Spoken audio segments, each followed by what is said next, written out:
Muchas bendiciones, amados. Les saluda Aarón Morales. Muy pronto les voy a traer la segunda parte de lo que del último video que hice, que fue tierra plana, dimensión plasmática. Es la primera parte de 3 videos, y ahorita estoy por elaborar el segundo, que es donde voy a enseñar acerca de las luminarias. ¿Qué son las luminarias? ¿Qué es la luna? ¿Qué es el sol?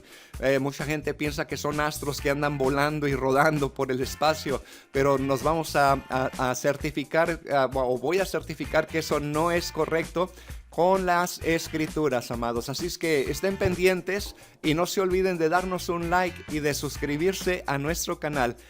En Deuteronomio capítulo 20 dice ahí en el verso 10: cuando te acerques a una ciudad para pelear contra ella, le ofrecerás primero la shalom, la paz. Y sucederá que si ella está de acuerdo en hacer la paz contigo y te abre tus puertas, entonces todo el pueblo que se encuentra en ella estará sujeto a ti para trabajarte y te servirá. Sin embargo, si no hace la paz contigo, si no hace la shalom contigo, sino que emprende la guerra contra ti, entonces la sitiarás. Y pues obviamente ya después seguimos leyendo que el Eterno nos entregará a esas ciudades, ¿verdad? Como pueblo de Israel en nuestras manos. Pero bueno, hay algo interesante, porque vez tras vez encontramos, oiga bien, como dice aquí la referencia, que nuestro Padre Celestial manda destruir ciertas ciudades. Y no solamente las ciudades, ¿verdad? Sino también a mujeres y niños. Y mucha gente no comprende por qué razón nuestro Padre Celestial manda destruir inclusive a los niños, ¿no? Y se les hace como algo muy cruel. Pero vamos a leer más adelante en el capítulo 17 de Deuteronomio 20. Dice: sino que los destruirás por completo, a los hititas, amorreos, cananeos, fereceos, heveos y jebuseos, tal como Jehová tu Elohim, Jehová tu Dios te ha mandado. Entonces, ¿por qué el Eterno manda al pueblo de Israel a destruir a todas estas personas? Bueno, recuerden que toda esta gente no era una gente común, normal, sino que eran descendientes de los gigantes.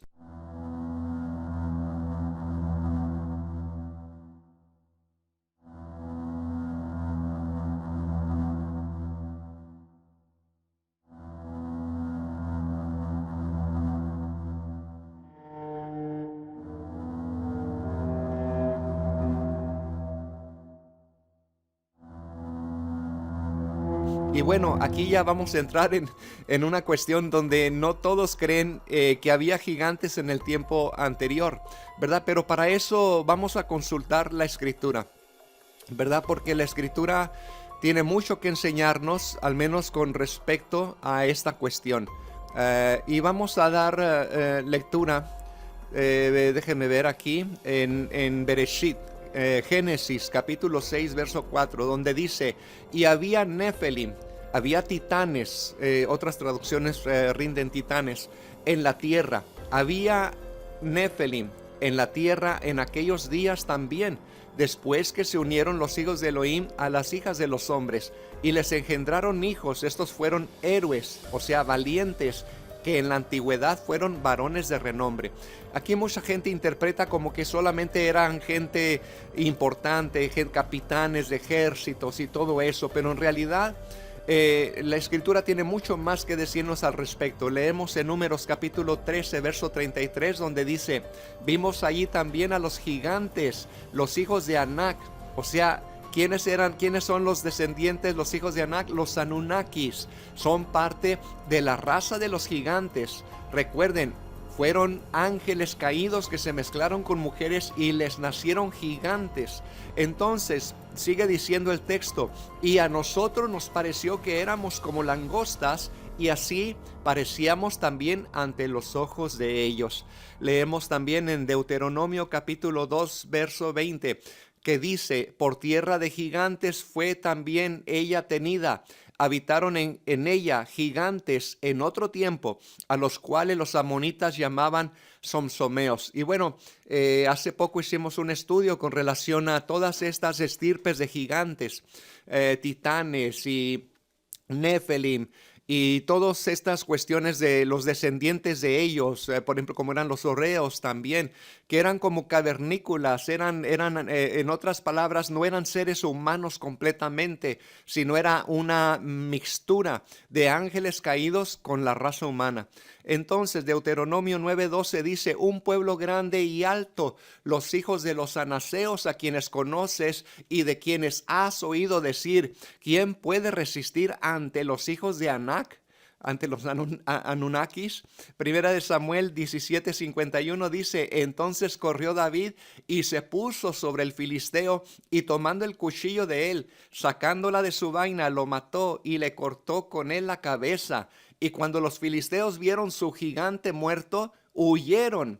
Se da cuenta, la escritura no puede mentir. Sí, había gigantes en los tiempos antiguos, y estos gigantes, algunos medían, serían como 7 pies hasta 30 pies, demasiado grandes, como tres niveles de un edificio, digamos. En 2 de Samuel, capítulo 21, verso 22, también dice: estos 4 le habían nacido al gigante en Gat, los cuales cayeron por la mano de David y por la mano de sus siervos. O sea que también David mató gigantes, no solamente fue Goliat, había matado ya anteriormente otros gigantes.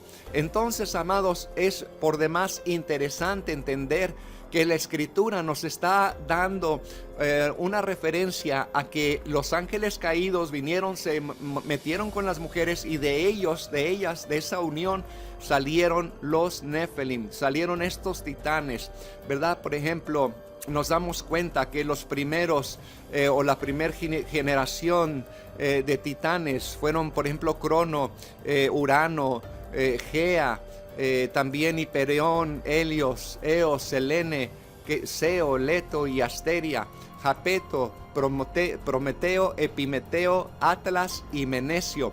Y bueno, y después posteriormente de ellos siguió otra segunda generación, quienes eran Poseidón, Atlas, Hércules, Helios, Perseus, Prometeo, Titanius, Colossus, etcétera, etcétera. Podemos seguir aquí mencionándolos, ¿no? Y mucha gente piensa que son nada más mitología griega, ¿no? Pero en realidad estos seres existieron, seres híbridos, seres que completamente, como dice el libro de Enoc, hicieron cosas abominables ante los ojos del Eterno, mezclándose no solamente con los seres humanos, sino también con los animales. O sea, haciendo una estirpe de mixtura entre los mismos ángeles caídos y los animales. Oiga bien, qué tremendo.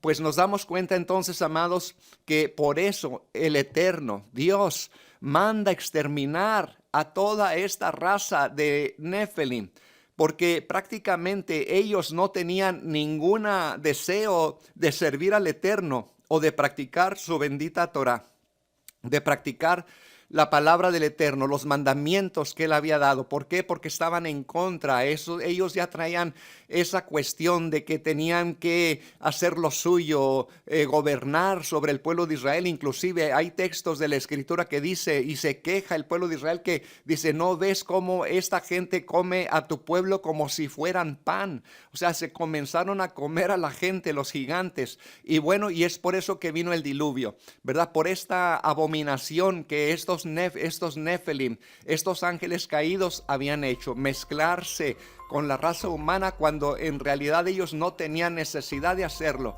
¿verdad? Pero en fin, ahora nos damos cuenta cómo la escritura aquí en Devarim capítulo 20 nos dice: cuando salgas a la guerra y te acerques a una ciudad a pelear contra ella, le ofrecerás primero la shalom. Pero si ellos no quieren la shalom, oiga bien, porque el pueblo de Israel no viene a atacar solamente por atacar. Y ahora voy a defender al pueblo de Israel, aunque no soy sionista, ¿verdad? Pero uno le ofrece la paz primero a cualquier persona que quiera venir a hacer, vamos a decir, una contienda. Y si no quiere y se hace tu enemigo, ¿verdad? Por eso dice, y sucederá que si ella está de acuerdo en hacer la shalom, la paz contigo, y abre sus puertas, entonces obviamente ese pueblo, ¿verdad?, se va a unir para trabajar y para servir al pueblo de Israel. Pero si no, si emprende la guerra contra ti, entonces la sitiarás. Y es cuando él dice, y obviamente dice, vas a matar a todas las personas que se encuentren en esa ciudad, porque no son gente que prácticamente tiene buenas motivaciones, sino que son hijos de los Nefelim.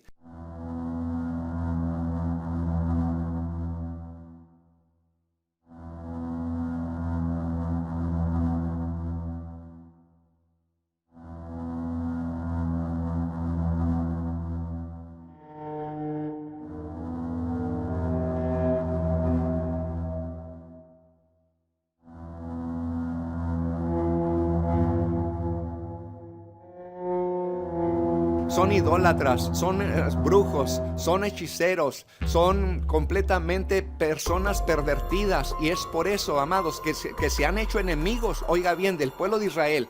Y ellos, obviamente, si no quieren la shalom, nosotros no podemos tener shalom con el enemigo.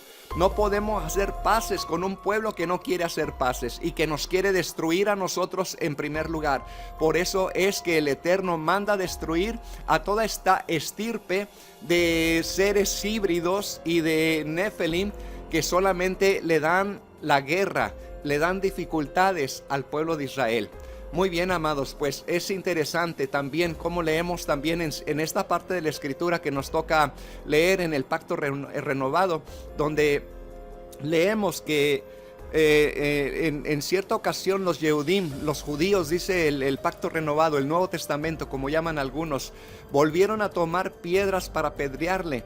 Entonces Yeshua les dijo, os he mostrado muchas obras buenas que son del Padre, ¿por cuál de ellas me apedreáis?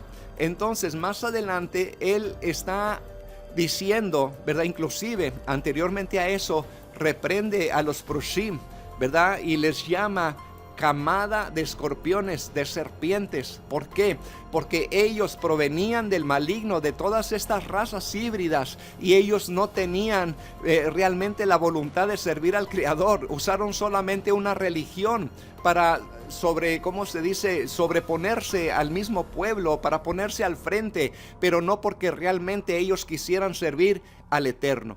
Así que, amados, con esto pues nos damos cuenta lo que hemos leído, precisamente por qué el Eterno, por qué Dios manda destruir no solamente hombres, sino también mujeres y niños.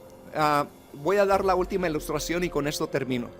Por ejemplo, si el pueblo de Israel tenía que matar a los adultos, entonces, y dejaba vivo a los hijos, entonces los hijos iban a crecer, iban a tomar una, vamos a decir, venganza en contra del mismo pueblo de Israel. O sea que nunca se iba a terminar esta cuestión. Y por eso, si el pueblo de Israel no los mataba a ellos, ellos iban a crecer y iban a volver otra vez a darles guerra al pueblo de Israel. Entonces ahora entendemos, amados, qué es lo que el Eterno manda hacer al pueblo de Israel. ¿Por qué los manda a pueblos enteros a destruirlos? Porque no era gente normal, eran descendientes de los Nefelim y eran una camada, como dijo Yeshua, de serpientes, de escorpiones, una camada de brujos, una camada de todo tipo de seres perversos. Así que, amados, con esto termino y les agradezco su sintonía. Muchas bendiciones, pueblo de Israel. Leí Raot. Hasta pronto.